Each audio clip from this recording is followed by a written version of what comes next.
ప్రియా న్యూస్కు స్వాగతం. ఈనాటి ముఖ్యాంశాలు. తిరుపతి జిల్లా ఎస్పీ శ్రీ వి హర్షవర్ధన్ రాజు ఐపీఎస్ గారి ఆదేశాలతో శ్రీ రామకృష్ణాచారి డీఎస్పీ ట్రాఫిక్ గారి ఆధ్వర్యంలో ట్రాఫిక్ నిబంధనలు ప్రతి ఒక్కరూ పాటించాలన్నారు. తిరుపతి రైల్వే స్టేషన్ వద్ద ప్లే కార్డ్స్ పట్టుకుని ప్రజలకు ట్రాఫిక్ పోలీసులు అవగాహన కల్పించారు. డ్రైవింగ్ సెల్ ఫోన్ చేస్తూ మాట్లాడరాదని ప్రతి ఒక్కరూ హెల్మెట్ ధరించాలని ప్రజలకు సూచించారు.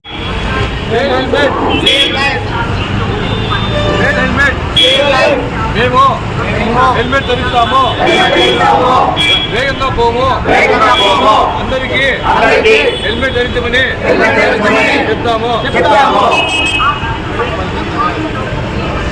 సెల్ ఫోన్ డ్రైవింగ్ చేయము, స్పీడ్ వెళ్ళము, సెల్ ఫోన్ డ్రైవింగ్ చేయము, స్పీడ్ వెళ్ళము, సెల్ ఫోన్ డ్రైవింగ్ చేయము, తాగి వాహనములు నడపము, చెప్పండి, తాగి వాహనములు నడపము.